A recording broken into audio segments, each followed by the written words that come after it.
Testing 1, 2, 3, 4, 5, 6, 7, 8, 9, 10. Testing 1, 2, 3, 4, 5, 6, 7, 8, 9, 10. Is this thing working? Can anybody tell? I don't think it's working.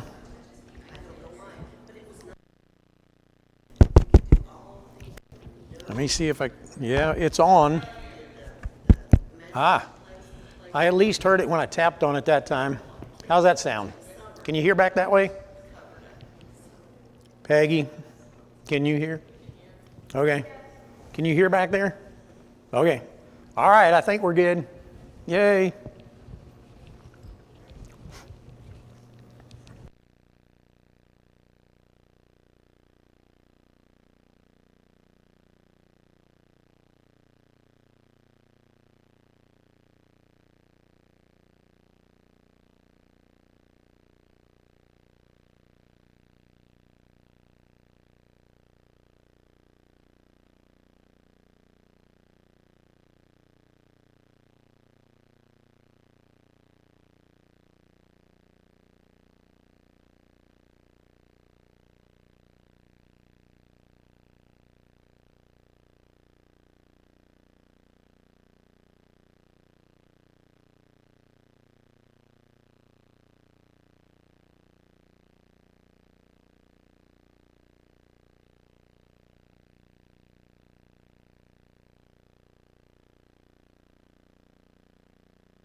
Well, I was just fixing to get started anyway, but since the bell rang, I guess that's the official start. You guys are really welcome to come on down and come on down if and you want to. Of course, nobody's going to force you, but that's okay. Anyway, I thought tonight, after exhausting my brain on Daniel for about the last 16 weeks, we'd do something totally different and let my brain relax a little bit.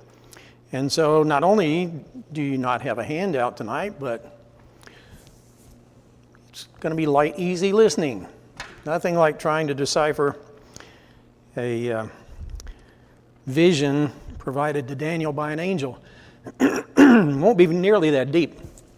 But what I like to do is talk a little bit about us, about our bodies.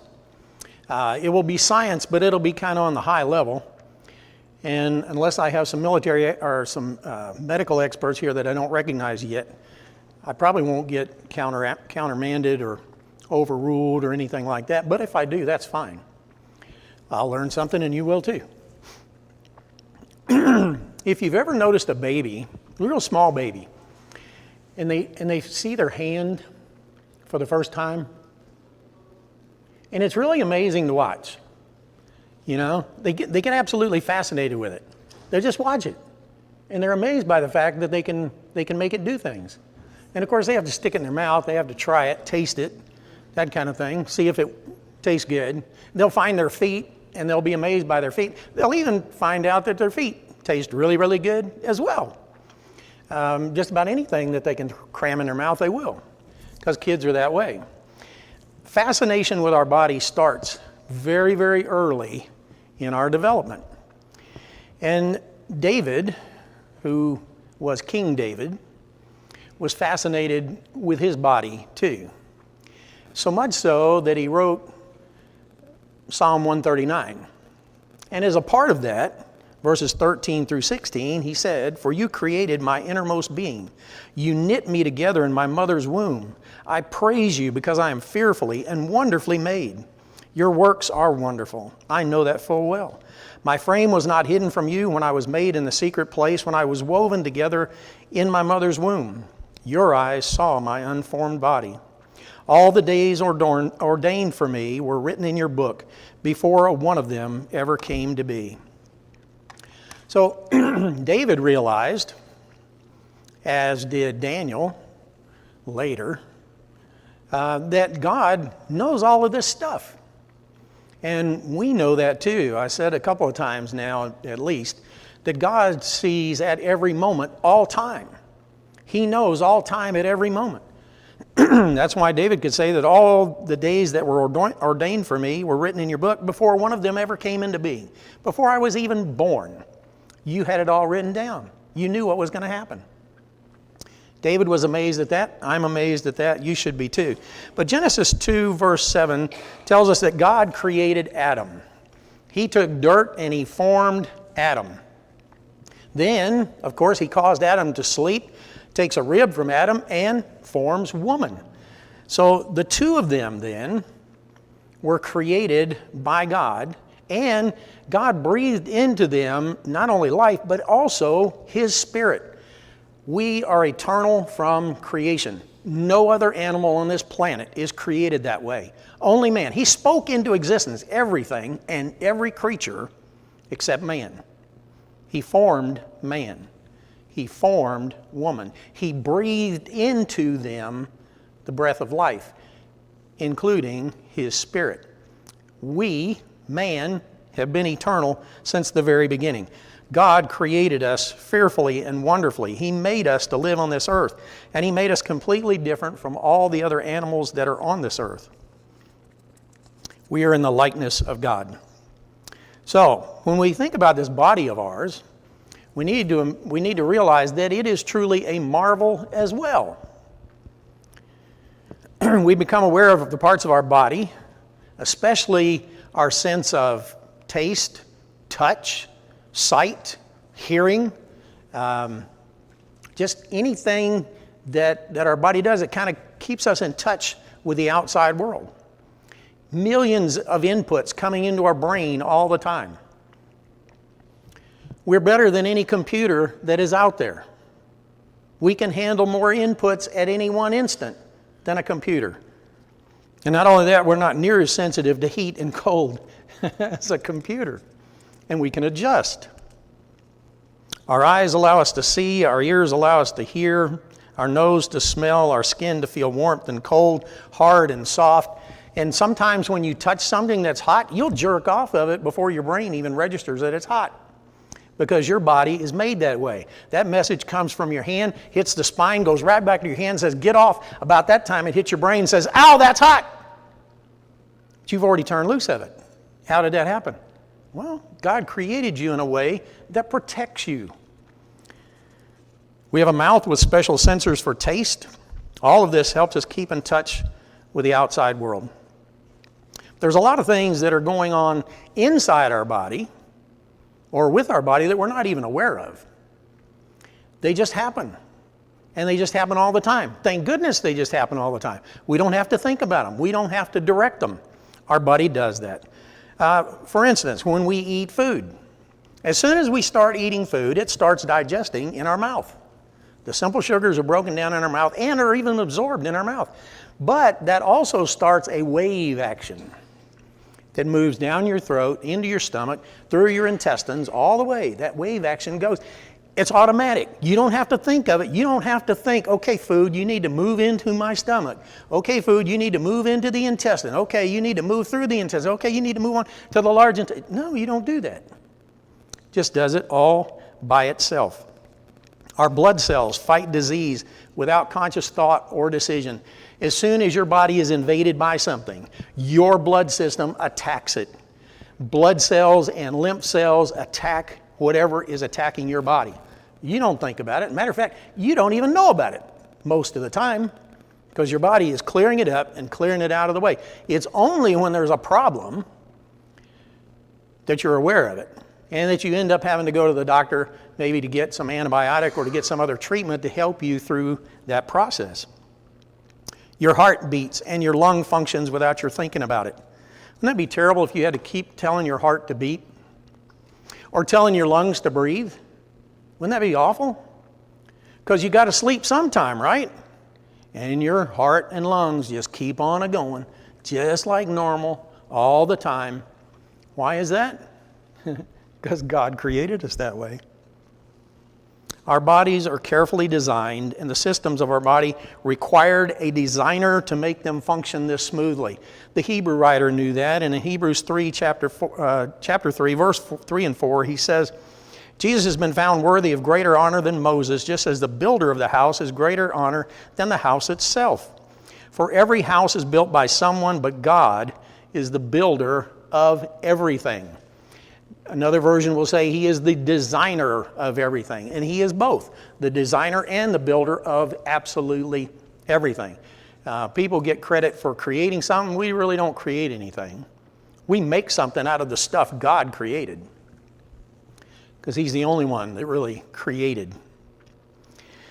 But if you think about this body, the very first thing you need to think about is the protection system that's on it. You're in an envelope of skin.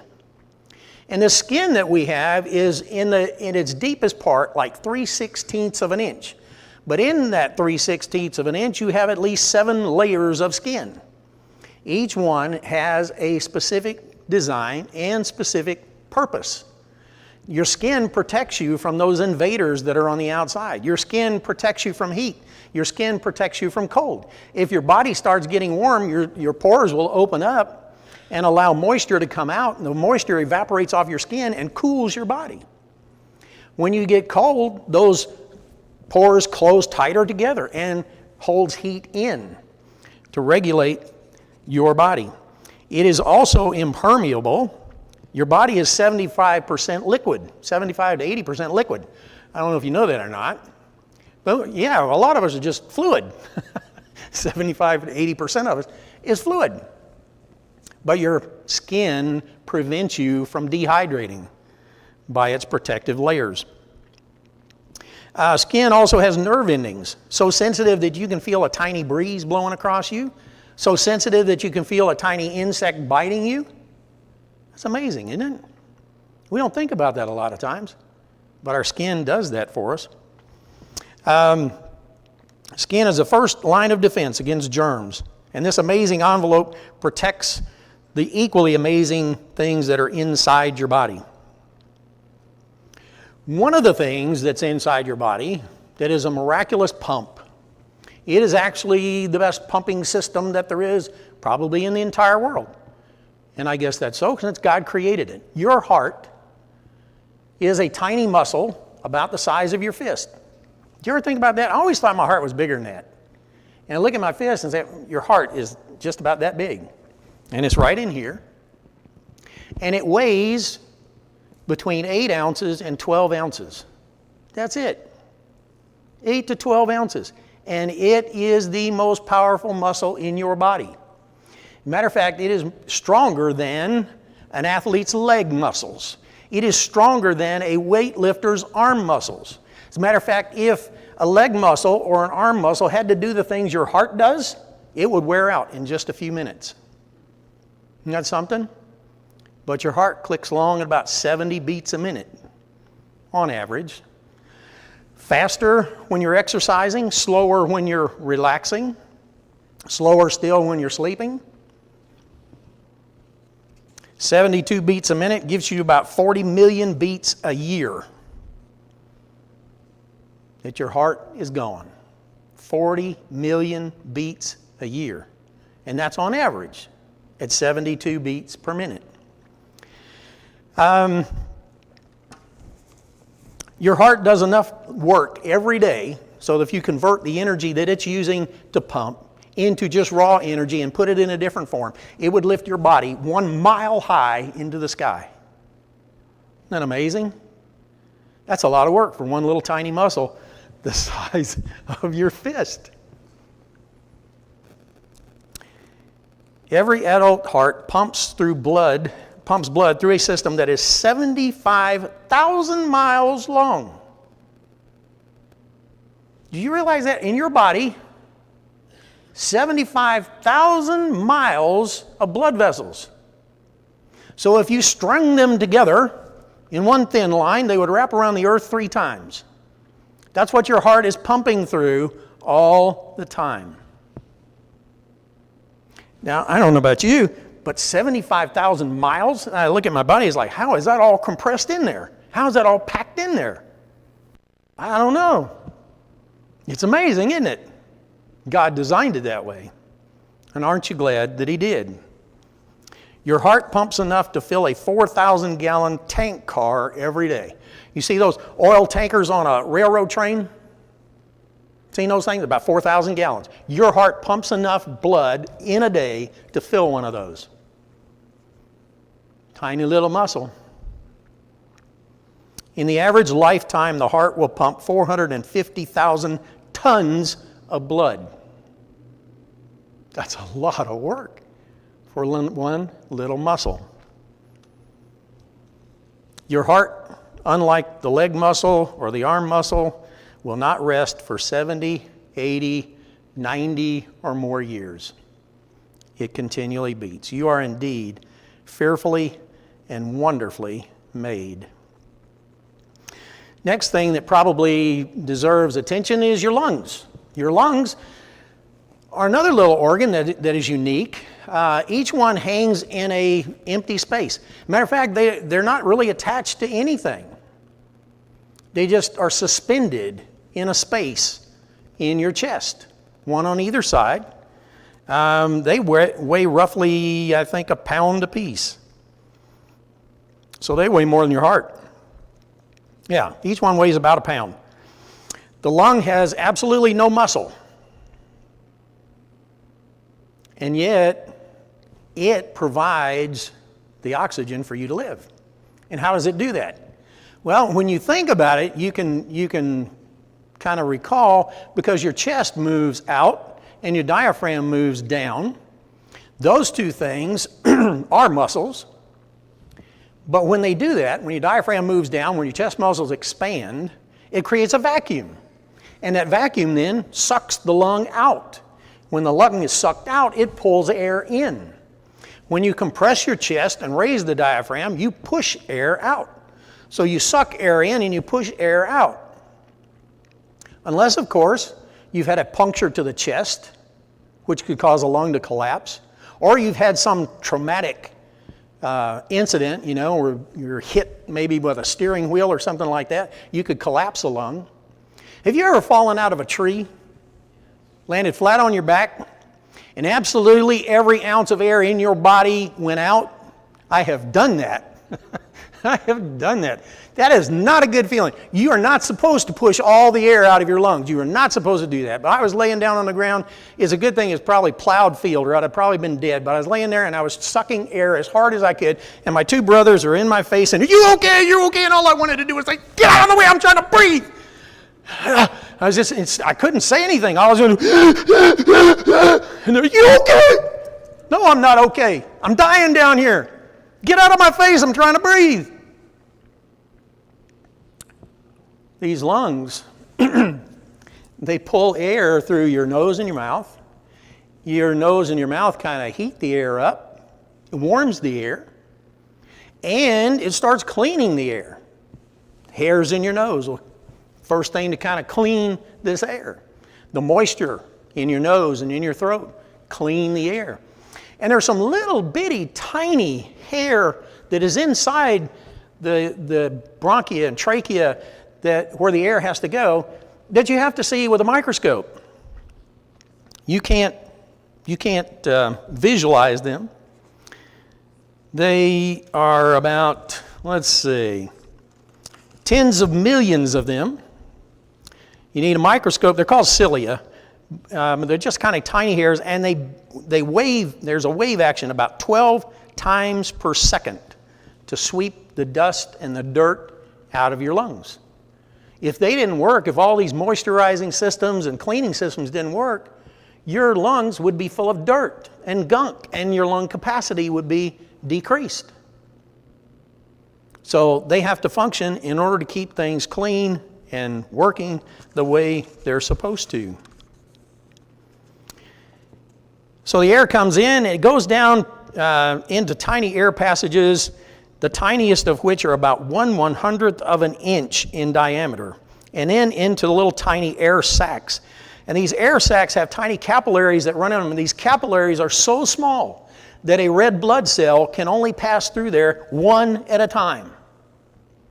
One at a time. And as it goes through, the red blood cell gets rid of carbon dioxide, and it gets oxygen. So there's a little exchange there that's taking place, and it's going then to take that through the body. Going into that system, it's blue in color with the carbon dioxide. Coming out of that system, it is bright red. You can see the blue. You know, if you look, most of us can anyway, some of us can. If you look at your hands, you know, veins tend to run close to the surface. Arteries are deep. The ones you can see, those are veins. Blood, and water too, moves through your veins by muscle action. Moves through your arteries by the pumping of your heart. So the system that you can see, kind of blue. That's carbon dioxide that's in that. The system you can't see, they're buried deeper, they're protected better, are the arteries, bright red. So interesting stuff. All of this happens automatically.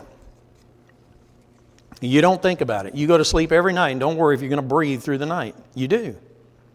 We are fearfully and wonderfully made. Unless you cut yourself, you're probably unaware of your bloodstream. It just kind of keeps on going without thought, doing its own job. The adult has about, I think I said this already, 75,000 miles of blood vessels.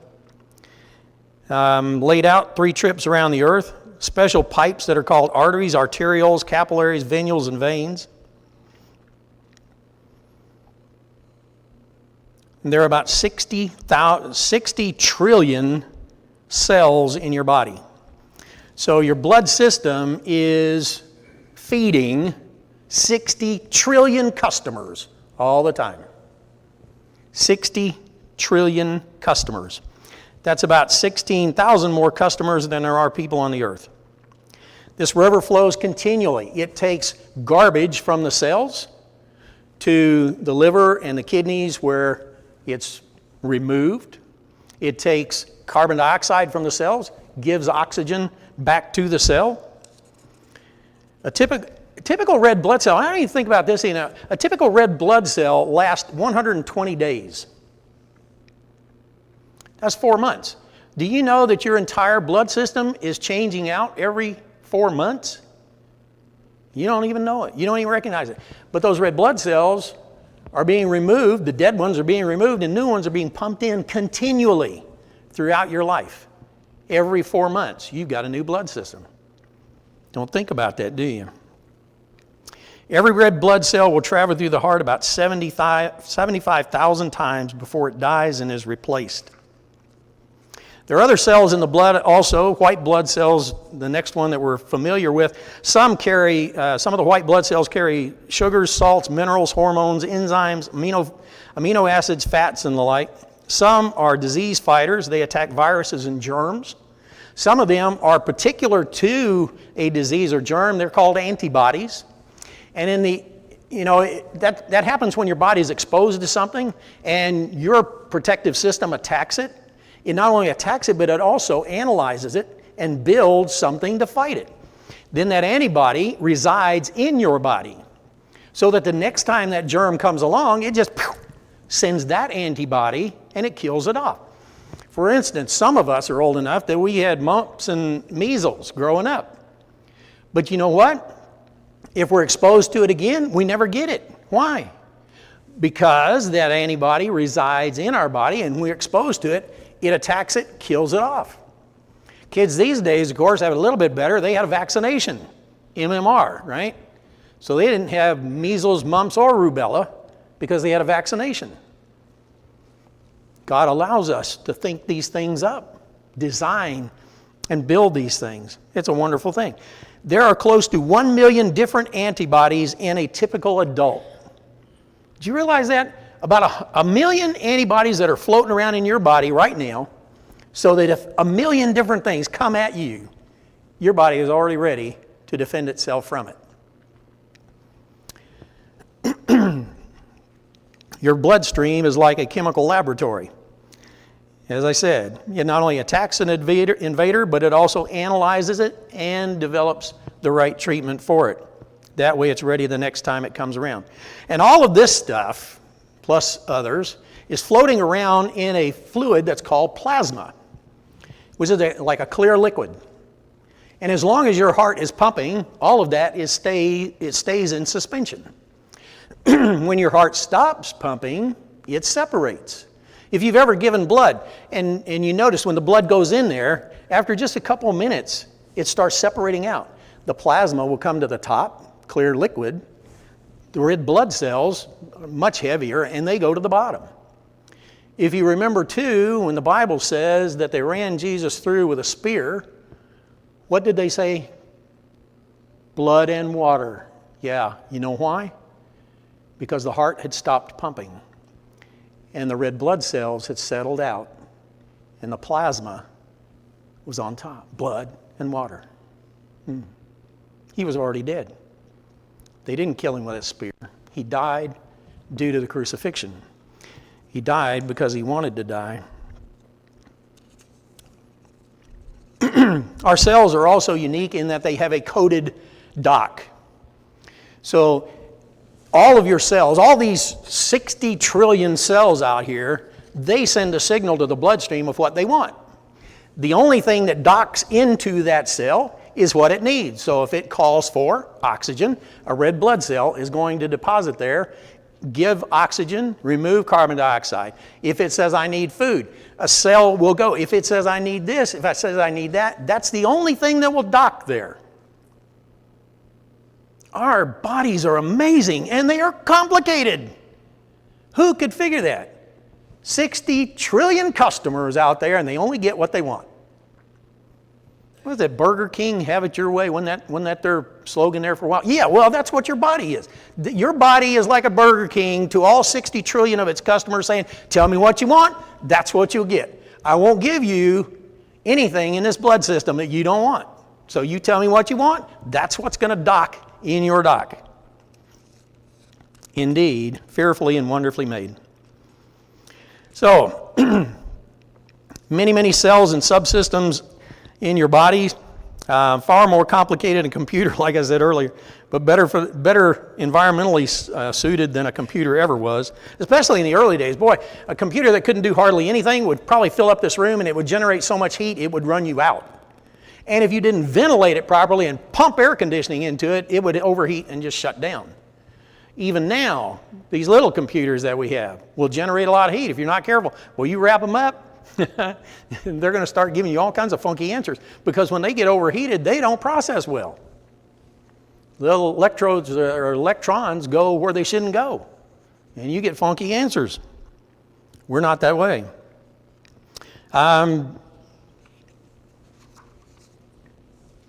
Let's see, digestive system, mentioned it just for a moment earlier. You know, it starts in the mouth. Saliva starts the simple sugar digestion. Throat and digestive tract contract to push the food along. The stomach has so many acids in there, and the acids that are in your stomach will eat your skin up. They'll eat your throat up too. They're designed to be in your stomach. They are powerful acids, and they are meant to be contained in your stomach. Your stomach can handle it because your stomach was designed for these powerful acids. Your skin wasn't, your throat wasn't. and they don't do well when they're exposed to those acids. The stomach also has enzymes to facilitate digestion of starch and carbohydrates, and starts breaking down proteins. Most of the digestion takes place in the small intestine. Most of the water is absorbed in the large intestine.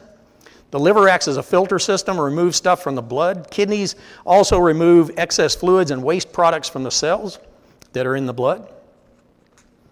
So, 60 trillion customers, 60 trillion cells, and you know where they came from, right? One egg, one sperm, one cell. One cell that contains a substance called DNA, which is a roadmap to building another cell. But not only that, this first little cell that has DNA, it has the DNA for all the cells. So it will build bone cells, muscle cells, heart muscle cells, nerve cells, fat cells, lung cells, brain cells, blood cells, skin cells, hair cells, cilia cells, every other cell that you can think of in your body. One cell has the DNA for it. And not only that, when it makes that next cell, it makes it with DNA. And that DNA makes replicates of itself. And without the DNA, you cannot replicate the cell. And DNA is so complicated that we haven't figured out how to build it. We can analyze it, but we can't build it. So in order to have DNA, you must have DNA. You have to start with DNA in order to get DNA. Well, what does that mean? Well, it means we can't make it. It also means you can't fake it. It also means it didn't happen accidentally. It was done by intricate design. All of this coding in one cell. How complex is a cell? Well, one environmentalist put it this way. I'm sorry, not environmentalist, evolutionist. One evolutionist described a simple cell this way. The simplest cell is an intricate unit of harmoniously coordinated parts and chemical pathways. Its spontaneous assembly is not believably possible. Did you get that? It is not possible. And yet, the evolutionists believe that it did happen spontaneously. And yet they know that it cannot happen. Why is it so unbelievable? Well, because there's so many things in there. I'm going to touch on a couple of them, but I won't blow you away, hopefully. No math. I'm not getting into math. I got some good stuff with math, but my wife gets nauseated when I talk math, so we won't do that. We're going to stay away from that. But amino acids, there are 20 different kinds of amino acids in the simplest cell. Okay? After all these years, 50 plus years of doing experiments trying to create amino acids, there are 3 critical amino acids that we have not been able to create, even in these scientific experiments designed to create them. We can't do it. Well, guess what? You can't have a cell without those 3. We've created other ones. Of course, we haven't found a way to create them all together. The problem is that when you create one, you destroy another. Because in order to create them in test tubes, you have to have heat or some gases or electricity or ultraviolet rays. And while they are creating one amino acid, they are destroying other amino acids. So it doesn't really work very well. Lipids are fatty materials that make up about 10% of the simplest cells. We, in all of this time, have never found a way to chemically create a lipid. We know they exist. We can't make them. With all of our scientific knowledge, with all of our skills, we cannot create a lipid. Porphyrins. They are an important molecule in hemoglobin. It's the element in the red blood cell that actually carries the oxygen. Evolutionists have determined a long time ago that there must have been porphyrins in order for cells to live. Because you have to have something to carry the oxygen. If you do not, the oxygen destroys other materials in the cell. Well, the trouble is that porphyrins are chemicals that can only be made where there is free oxygen available. So that means like this air right here, there's oxygen that's available in it. You could create it in here. But amino acids can only be created where there is no free oxygen. So you have to create it in some type of environment like, say, nitrogen. But it has to be pure nitrogen. It could not contain oxygen. So regular old atmospheric air would not work.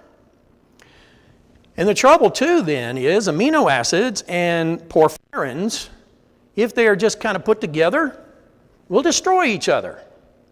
Except in a living cell. Get that. Now you tell me how that could happen. Come on now. You got two. You got one you can only create without oxygen. You got the other one that you can only create with oxygen. And if you mix them, they will destroy each other. And yet they coexist in a living cell. God is good. God is amazing. Yes, that is the only way that could work. Because the evolutionists would like you to think there was such a condition that existed that it created this, but then there was also this condition that created that, and they all came together and poof, we got cells. No, you can't do it. We haven't found a way to create a lipid yet. We haven't found a way to create these two opposing things, one that has to have oxygen, one that can't have oxygen. And the only place they coexist right now is in a living cell. And God created a living cell. We can't do it. Polynucleotides. These are complex chemicals found in DNA. There are roughly, get this now, they are linked in groups of 4,500 units. This is in a cell. DNA is the code that produces cells. In order to reproduce the proteins that the cells are comprised of, this code tells the cell how to make more DNA. Simply put, as I said a minute ago, in order to have DNA, you must start with DNA. You cannot create DNA. It means every one of your cells in your body can recreate more cells for your body, which it is doing all the time. But you, however brilliant a scientist you are, cannot go out there and create DNA. You can't do it. There's so many more elements in living cells that we could look at, but you really don't need to. It's far, far, far more complicated than you could ever imagine.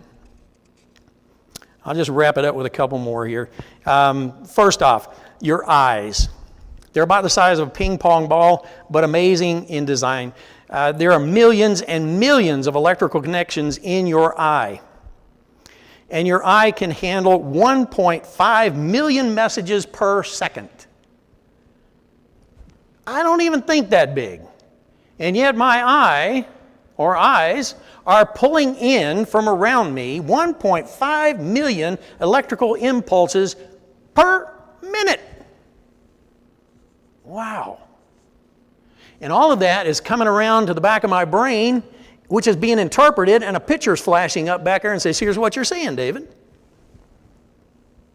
that amazing? The cells in your eye, the cornea is clear to organize light.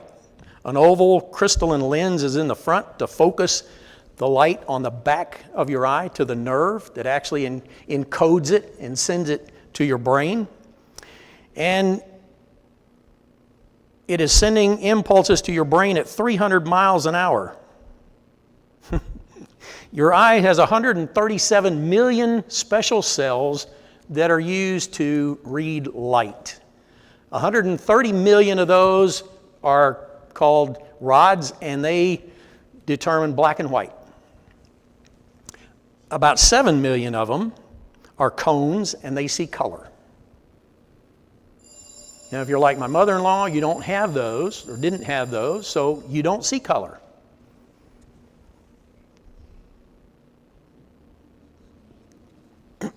This system is so complex and composed of so many different cells, each with its own characteristic and job to do. Truly amazing. Here's something you probably don't know. unless you've studied something like this before. Did you know that right now you have a completely different body than you had 7 years ago? With the exception of brain cells, from what I understand, they are not replaced. That could explain a lot, huh? But all the rest of the cells in your body have been completely replaced at least once. You know, red blood cells every 4 months. You got a completely new set of red blood cells. But your body has changed out every 7 years. All of your cells. Can you imagine moving into a house that is totally being reconstructed all the time? You're going to move across the living room and somebody's ripping up a board and put down a new board. You're going through the door, but somebody just took that door down and put another door up. Right? You're going to the bathroom. Well, that toilet's been removed. I need to go to the other one. That toilet will be back in a minute. Right? Your body is doing this all the time.